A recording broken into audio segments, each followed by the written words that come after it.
வணக்கம். நம்ம மாயம் ஸ்டுடியோஸ் யூடியூப் சேனலில் ஒரு நாளைக்கு 5 வீடியோஸ் போஸ்ட் பண்ணிட்டு இருக்கோம். எல்லா வீடியோஸ்க்கான நோட்டிஃபிகேஷன் உங்களுக்கு வரணும்னாக்கா சேனலை சப்ஸ்கிரைப் பண்ணிட்டு கீழே ஒரு பெல் ஐக்கான் இருக்கும், ஆல் நோட்டிஃபிகேஷன். அதை கிளிக் பண்ணிடுங்க. அதை கிளிக் பண்ணா மட்டும்தான் நான் போடுற வீடியோஸ் ஒன்று நீங்க பார்க்க முடியும். அண்ட் மாயம் ஸ்டுடியோஸ் போலவே மாயம் பக்தி அண்ட் மாயம் லைஃப் ஸ்டைல் இந்த சேனல்ஸையும் சப்ஸ்கிரைப் பண்ணிடுங்க. சப்ஸ்கிரைப் பண்ணிட்டு மறக்காம பெல் ஐக்கானை கிளிக் பண்ணிடுங்க, ஆல் நோட்டிஃபிகேஷன் கொடுத்துருங்க. யூடியூபை தாண்டி அடுத்தடுத்த அப்டேட்ஸ் நீங்க தெரிஞ்சுக்கணும் அப்படின்னா நம்ம மாயம் ட்ரெண்ட்ஸ் ஃபேஸ்புக் பேஜை ஃபாலோ பண்ணிடுங்க. கூடவே மாயம் ஸ்டுடியோஸ் 9 என்ற இன்ஸ்டாகிராம் பேஜையும் ஃபாலோ பண்ணிக்கங்க. இது எல்லாத்துக்கான லிங்க்ஸையும் கீழே டிஸ்கிரிப்ஷன் பாக்ஸ்ல கொடுத்துருக்கேன். நன்றி, வணக்கம். Big topic with Karthik Mayakumar. நீங்களும் வெல்லலாம் 1 கோடி, இது கேள்விப்பட்டிருப்பீங்க. ஆனா நீங்களும் போகலாம் ஜெயிலுக்கு, இது புதுசா இருக்குல்ல. இதை பத்தி தான் பல விஷயங்கள் பார்க்க போறோம் மக்களே. மணி மியூல் கேள்விப்பட்டிருக்கீங்களா? அதாவது என் ஃப்ரெண்டு கேட்டான்னு பேங்க் அக்கௌண்ட் யூஸ் பண்ண கொடுப்போம் பாருங்க. இது போல ஆட்களுக்கு ஒரு பெரிய விஷயம் தான் இது. ஏன்னா தமிழ்நாட்டில் மட்டும் அவ்வளோ பேர் அரெஸ்ட் பண்ணியிருக்காங்க. இதை பற்றி தான் முழுக்க பார்க்க போகிற நிகழ்ச்சியில் போகலாம்.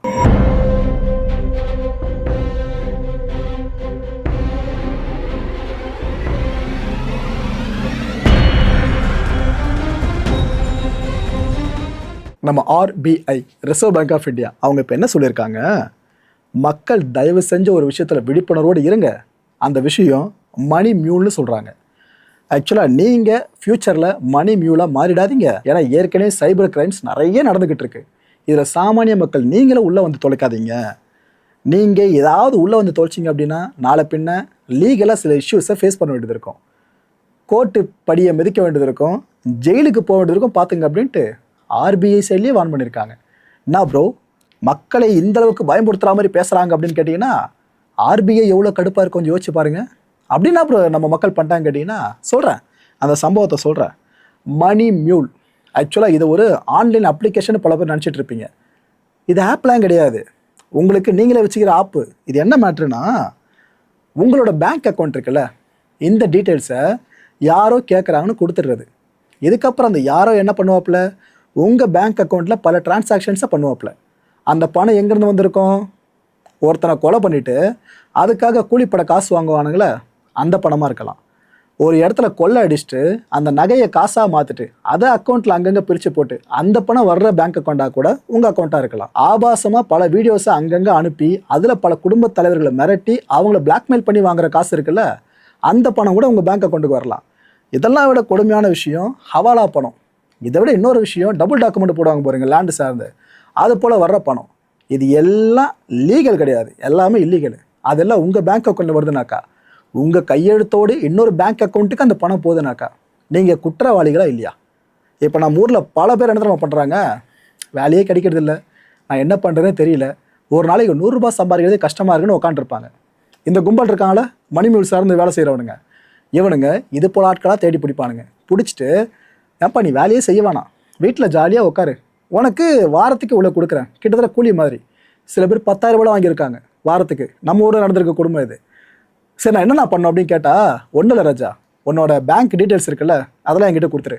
உன் அக்கௌண்ட்டு நேமு, உன் அக்கௌண்ட் நம்பரு, IFSC கோடு, என்னென்ன இருக்க எல்லா லொட்டு லொஸ்க்கும் என்கிட்ட கொடுத்துரு. அண்ணன் சொல்கிறப்ப மட்டும் நீ அப்ரூவ் பண்ண போதும். ட்ரான்சாக்ஷன் நடக்கும், அப்போ நீ அப்ரூவ் பண்ணிட்டு போதும். அப்பப்போ சைன் கேட்போம், அதை மட்டும் போட்டு கொடுத்துரு. இவ்வளோதான் உன் வேலையே.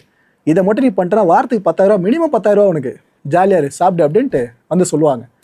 இதை சாமானிய மக்கள் எந்த அளவுக்கு டீப்பாக யோசிப்பாங்க பாருங்க.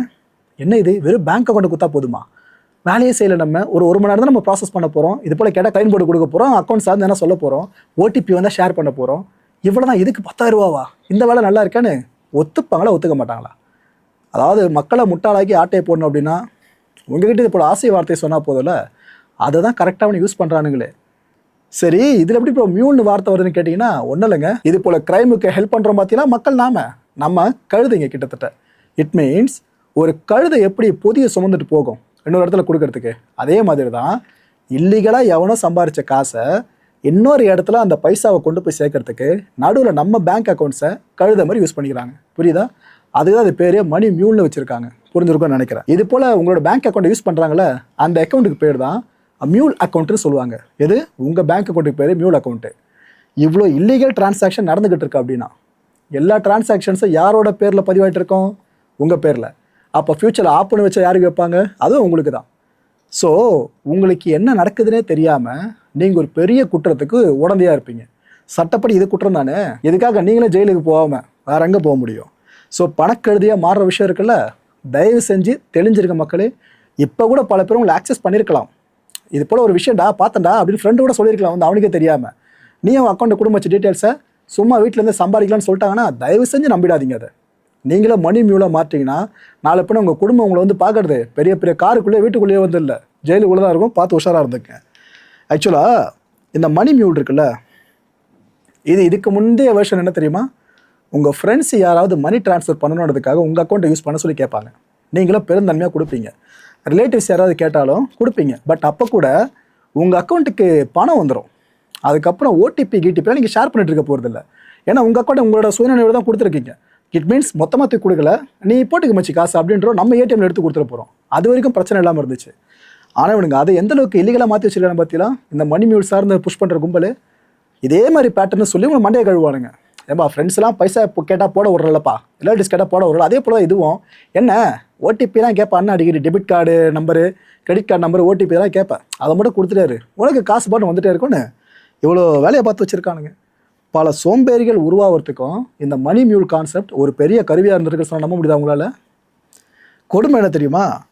இதில் சிக்கிறவங்களில் 99% மக்கள் அப்பாவி பொதுமக்கள். இதுதான் கொடுமையே இதில். சரி ப்ரோ, இது எங்கேயோ நடக்கிற கூத்து, இது எதுக்கு இங்கே இவ்வளோ தெளிவாக பேசணும்னு கேட்டிங்கன்னா, விஷயம் நடக்காமல் சொல்லுவோமா?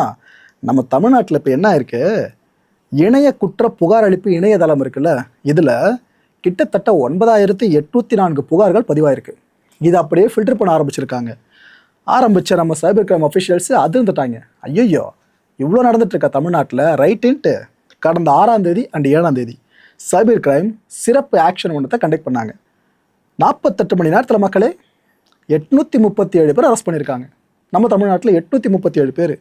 இதில் சென்னையில் மட்டும் முதல்ல 80 பேர் அரெஸ்ட் ஆனாங்க. இப்போ 20 பேருன்ற மாதிரி தகவல் கிடச்சிட்டு இருக்கு. 100 பேருக்கு மேலே சென்னையில் மட்டும் அரெஸ்ட் ஆயிருக்காங்க போல இருக்கு. ஸோ 48 மணி நேரத்தில் எவ்வளோ மேஜிக் நடந்திருக்கு பார்த்தீங்களா? அரெஸ்ட் ஆனவங்கள யார் நினைக்கிறீங்க? முதல்ல சொன்ன பாருங்க, பொதுமக்கள் அவங்க தான். அதுவும் பெரும்பாலும் லுங்கியை கட்டிக்கிட்டு இந்த கிராமப்புறத்தில் இருக்க இளைஞர்கள் பல பேருமே எல்லாம் அரெஸ்ட் ஆகி போகிறவங்கள ஏதோ கிராமமே கிளம்பி போகாமல் இருக்குங்க. லுங்கியை கட்டிட்டு சட்டையை போட்டு அப்படியெல்லாம் கிளம்பி போயிட்டு இருக்காங்க. அப்படி இருக்குது. ஆக்சுவலி இந்த மணி மியூல் மோசடி மட்டும் எவ்வளோ தெரியுமா? 545 கோடி ரூபாய். இந்த மக்கள் அந்த பணத்தை கட்டாக பார்த்துருப்பாங்கன்னு நினைக்கிறீங்களா இது வரைக்கும்? ஆனால் இந்த 545 கோடி ரூபாவும் மணி மியூலாக இவங்களை பயன்படுத்தி டிரான்ஸ்ஃபர் ஆன பணங்கள் தான். எதுக்கு அரெஸ்ட் ஆயிருக்குன்னு தெரியாமல் அரெஸ்ட் ஆயிருக்காங்களே, அவங்க கிட்ட இருந்து பறிமுதல் செய்யப்பட்டிருக்க பொருட்கள்னு எடுத்துக்கிட்டிங்கன்னா 204 mobile phones, 185 sim cards, 114 bank account புத்தகங்கள் இருக்குல்ல, பாஸ்புக், அது 29 காசோலை புத்தகங்கள், 73 ஏடிஎம் கார்ட்ஸு, 4 லேப்டாப்ஸு. இது பத்தாதானே சுமார் 1 லட்சம் ரூபாய் ரொக்க பணம். இவ்வளோத்தையும் போலீஸார் இப்போ சீஸ் பண்ணியிருக்காங்க. பாருங்கள், எவனோ ஒருத்தவங்கள மணி மியூலாக பயன்படுத்தியிருக்கான். ஆனால் சீஸ் பண்ணலாம் அவனோட பொருள் கிடையாது. அவன் கிளம்பிட்டான், அண்ணன் என்னோட பார்த்து போண்டா, அடுத்தவாடி பார்த்து போனேன். ஆனால் கடைசியில் நீங்கள் மாட்டிக்கிட்டீங்க. உங்ககிட்ட இருக்க பொருட்களை தான் இவ்வளோ பறிமுதல் பண்ணியிருக்காங்க. இப்போ மேலதிக விசாரணைக்காக அஃபிஷியல்ஸ் என்ன தெரியுமா பண்ணியிருக்காங்க? 115 ஃபோன் நம்பர்ஸை ஃபைன் பண்ணியிருக்காங்க. 58 பேங்க் அக்கௌண்ட்ஸ் டீட்டெயில்ஸை எடுத்துட்டாங்க. இப்போ இவங்க சார்ந்து விசாரணை கொண்டு போயிட்டுருக்காங்க. இப்போ இவங்களெல்லாம் தாண்டி போயிட்டு அந்த சம்மந்தப்பட்ட ஒருத்தனை பிடிச்சிட முடியும்னு நினைக்கிறீங்களா? ரொம்ப கஷ்டம். ஏன்னா உங்கள் பேங்க் அக்கௌண்ட் மாதிரி இன்னொருத்தரோட பேங்க் அக்கௌண்ட் செயின் மாதிரி யூஸ் பண்ணியிருக்கான் ஃபுல்லாக. இதெல்லாம் உடச்சி கொண்டு போய் கடைசியில் அவனை பிடிக்கிறதுலாம் சத்தியமாக முடியாத காரியம். எவ்வளோ பேர் குற்றத்தை நம்மளுக்கே தெரியாமல் பண்ணிட்டு இருக்க தெரியுதா மக்களே? இந்த கைது எண்ணிக்கை 1000 இதுக்கப்புறம் பெருசாக அடுத்தடுத்து கடந்தாலும் ஆச்சரியப்படுத்திக்கல. சிக்கிறவங்களாம் யார்? அப்பாவி பொதுமக்கள். அதால் கொடுமையை லைட்டாக ஒரு ஆசைப்படுறாங்க பார்த்தீங்களா? இது நல்லா இருக்கே, பேங்க் அக்கௌண்ட் கொடுத்தா போதுமேனு அது வைக்கிற ஆப்பு தான் இது. ஆரம்பத்தில் ஆர்பிஐ சொன்னதை பல பேரும் புரிஞ்சிருக்க மாட்டீங்க. இப்போ புரிஞ்சிருக்கும்னு நினைக்கிறேன். விஷயம் இதுதான்ட்டு ரைட்டு. இப்போ ஆர்பிஐயோட ஸ்டேட்மெண்ட்டை இன்னும் உங்களுக்கு டீட்டெயில் பண்ணுறேன். தயவு செஞ்சு உங்களோட பேங்க் அக்கௌண்ட் விவரங்கள் இருக்குல்ல, அது யாருக்கிட்டையும் பகிராதீங்கன்னு சொல்கிறாங்க ஆர்பிஐ. அண்ட் உங்களோட பேங்க் அக்கௌண்ட்டுக்கு ஏதாவது ஒரு மணி வருதுன்னு வைங்க, உடனடியாக இன்ஃபார்ம் பண்ணுங்கள். எங்களுக்கு இல்லை, பேங்க்குக்கே இன்ஃபார்ம் பண்ணுங்கள். ஏங்க இது போல் என்னோட நாலேஜ் இல்லாமல் ஒரு பெரிய பணம் வந்திருக்குங்க, என்னென்னு பாருங்கன்னு முதல்ல நீங்கள் அந்த கம்ப்ளைண்ட் மாதிரி கொண்டு போங்க பேங்க் கிட்ட. அப்படி கொண்டு போனால் தான் நீங்கள் உத்தமர். புரியுதா மக்களே? ஸோ நீங்கள் உங்களோட பேங்க் அக்கௌண்ட் நம்பரு, அப்புறம் card details, credit card, debit card details, குறிப்பாக ஓடிபி, இதெல்லாம் யாருக்கும் ஷேர் பண்ணாதீங்க. பேங்க்லேருந்து யாராவது ஃபோன் பண்ணி ஓடிபி சொல்லுன்னு சொன்னால் நீங்கள் ரெஸ்பான்ஸ் பண்ணாதீங்க. ஏன்னா ஓடிபியை யாரும் கேட்கக்கூடாது, கேட்கவும் மாட்டாங்கன்னு சொல்கிறாங்க. அதையும் தாண்டி ஒருத்தங்க கேட்குறாங்கன்னா பயப்பட உங்கள்கிட்ட ஆட்டையை போட கேட்குதுன்னு அர்த்தம். உஷாராயிடுங்கன்னு ஆர்பிஐ சொல்லியிருக்காங்க. சரி, ஓகே, ரைட்டு. ஒருவேளை இவ்வளோ சொன்னதுக்கப்புறமும் நீங்கள் மணி மியூலாக மாறிட்டீங்கன்னு வைங்க, அதுக்கப்புறம் இவ்வளோ விஷயங்களை ஃபேஸ் பண்ண வேண்டியது இருக்கும். யாருக்காவது இந்த ஐடியா நல்லா இருக்கே, பேங்க் அக்கௌண்ட்டை கொடுக்குறது, வாடகைக்கு விடுறது, இது நம்மளும் பண்ணலான்னு நினச்சிங்கன்னா இதை சொல்கிறேன், அதுக்கப்புறம் முடிவு பண்ணிக்கங்க. இந்த PML ஆக்ட் இருக்குல்ல, அதாவது prevention of money laundering act, இந்த சட்டத்தின்படி குறைஞ்சபட்சம் 3 வருஷத்துலேருந்து அதிகபட்சம் 7 வருஷம் வரைக்கும் ஜெயிலில் இருக்கணும். ரெடியா அதுக்கு? அண்டு உங்களால் பெயிலை வாங்க முடியாது அவ்வளோ சீக்கிரம். பல மாதங்கள் இழுத்தடிக்கப்படும். ஏன்னா அந்த சட்டம் அது மாதிரி ரொம்ப டைட்டாக இருக்கும். பேங்க் அக்கௌண்ட் இருக்குல்ல உங்களோடது, அதை ஃப்ரீஸ் பண்ணிவிடுவாங்க. உங்களுக்கு எத்தனை பேங்க் அக்கௌண்ட்ஸ் இருந்தாலும் ஃப்ரீஸ் பண்ணிவிடுவாங்க. யார் கண்டா? உங்கள் ரிலேட்டிவ்ஸோட பேங்க் அக்கௌண்ட்ஸையும் ஃப்ரீஸ் பண்ணாலும் ஆச்சரியப்படுத்திக்கலாம். அதுக்கப்புறம் உங்களால் கடைசி வரைக்கும் லோனை வாங்கவே முடியாது பேங்க்கில். ஏன்னா ஒரு பிளாக் மார்க்காக மாறிவிடாது, மணி மியூரால் இங்கே இருந்திருக்கு அப்படின்ட்டு. இந்த கருதிக்கு நாம ஏன் லோன் கொடுக்கணும்னு எல்லா பேங்க்கும் பதற ஆரம்பிச்சிடும். ஸோ ஃபியூச்சரில் லோனே வாங்க முடியாமல் போயிடும். உங்களோட பாஸ்போர்ட் இருக்குல்ல, அதை பிளாக் பண்ணிவிடுவாங்க. நீங்கள் வெளிநாட்டுக்கு எங்கேயும் போகவே முடியாது. தற்காலிகமாக மட்டும் இல்லை, நிரந்தரமாக போக முடியாத சூழல் ஏற்பட்டால் ஆச்சரியப்படுத்திக்கல. இது எல்லாம் தாண்டி உங்கள் அக்கௌண்ட்டை நீங்கள் வாடகை கொண்டுமா என்ன? நாம் இப்போ வாழ்ந்துட்டு இருக்கிறது டிஜிட்டல் ஏரான்னு ரொம்ப சந்தோஷமாக பெருமிதமாக சொல்லிட்டு இருக்கோம்ல. எந்த அளவுக்கு டிஜிட்டலில் ஆதிக்கம் அதிகமாகுதோ அதே அளவுக்கு அதி புத்திசாலிகளாக குற்றவாளிகள் வந்துட்டே இருப்பானுங்க. நம்மளை வச்சு காசு பார்க்கறதுக்கு அவனை யோசிக்கிறதெல்லாம் நாம் பாதுகாப்பாக இருக்கிறத பற்றி நாமளே யோசிக்க மாட்டோம். அப்படி யோசிப்பானுங்க. அப்பேற்பட்டவங்களோட போட்டி போடணும் அப்படின்னா சைபர் கிரைமில் இருக்க அஃபிஷியல்ஸ் இருக்காங்களா, ஜென்சி நிறைய பேர் எடுத்து போடுங்க உள்ள. அந்த பசங்க அவ்வளோ டேலண்டடாக இருக்காங்க. பிறக்கும் போதே ஃபோனோட தானே பிறகுறாங்க அந்த பசங்களாம். ஸோ அவங்கள மாதிரி ஆட்கள் டிபார்ட்மெண்ட்டுக்குள்ள அதிகமாக வராங்கனாக்கா, நல்லா ஸ்கில்டாக இருக்க பசங்களை சொல்கிறேன், நம்ம டிபார்ட்மெண்ட் கொஞ்சம் மேலே போகலாம். ஏன்னா நாம் குற்றவாளிகளை பிடிக்கிற இடத்துல இருக்கோம்னாக்கா அவனோட நாம் அறிவாளியாக இருக்கணும். மக்கள் இந்த கான்டென்ட்டை பொறுத்தவரை நாமளாக சிந்திக்கிறது ஒரே ஒரு விஷயந்தான். மக்களுக்கு தண்டனைலாம் கொடுக்கறத பற்றி சொல்கிறாங்களா, ஏன்னா அப்புறம் இருக்கட்டும், முதல்ல அவனுங்களை எப்படி பிடிக்க போகிறாங்க இதையும் சொல்லிட்டா சிறப்பாக இருக்கும். ஏன்னா எண்ட் ஆஃப் த டே எதுக்கு எடுத்தாலும் மக்கள் இதை பண்ணாதீங்கன்றீங்க. புரியுது, மக்கள் நன்மைக்காக சொல்கிறீங்க. ஆனால் என்ன ஆக்ஷன் எடுத்திருக்கீங்க? இவ்வளோ இல்லீகலான வேலையை பார்த்துட்டு இருக்கானுங்களே அவங்களை பிடிக்கிறதுக்கு. அடுத்த நிகழ்ச்சியை சந்திக்கலாம். நன்றி, வணக்கம். நம்ம மாயம் ஸ்டுடியோஸ் யூடியூப் சேனலில் ஒரு நாளைக்கு 5 வீடியோஸ் போஸ்ட் பண்ணிட்டு இருக்கோம். எல்லா வீடியோஸ்க்கான நோட்டிஃபிகேஷன் உங்களுக்கு வரணும்னாக்கா சேனலை சப்ஸ்கிரைப் பண்ணிட்டு கீழே ஒரு பெல் ஐக்கான் இருக்கும், ஆல் நோட்டிஃபிகேஷன், அதை கிளிக் பண்ணிடுங்க. அதை கிளிக் பண்ணால் மட்டும்தான் நான் போடுற வீடியோஸ் ஒன்று நீங்கள் பார்க்க முடியும். அண்ட் மாயம் ஸ்டுடியோஸ் போலவே மாயம் பக்தி அண்ட் மாயம் லைஃப் ஸ்டைல் இந்த சேனல்ஸையும் சப்ஸ்கிரைப் பண்ணிடுங்க. சப்ஸ்கிரைப் பண்ணிட்டு மறக்காம பெல் ஐக்கானை கிளிக் பண்ணிடுங்க, ஆல் நோட்டிஃபிகேஷன் கொடுத்துருங்க. யூடியூபை தாண்டி அடுத்தடுத்த அப்டேட்ஸ் நீங்க தெரிஞ்சுக்கணும் அப்படின்னா நம்ம மாயம் ட்ரெண்ட்ஸ் ஃபேஸ்புக் பேஜை ஃபாலோ பண்ணிடுங்க. கூடவே மாயம் ஸ்டுடியோஸ் 9 என்ற இன்ஸ்டாகிராம் பேஜையும் ஃபாலோ பண்ணிக்கங்க. இது எல்லாத்துக்கான லிங்க்ஸையும் கீழே டிஸ்கிரிப்ஷன் பாக்ஸ்ல கொடுத்துருக்கேன். நன்றி.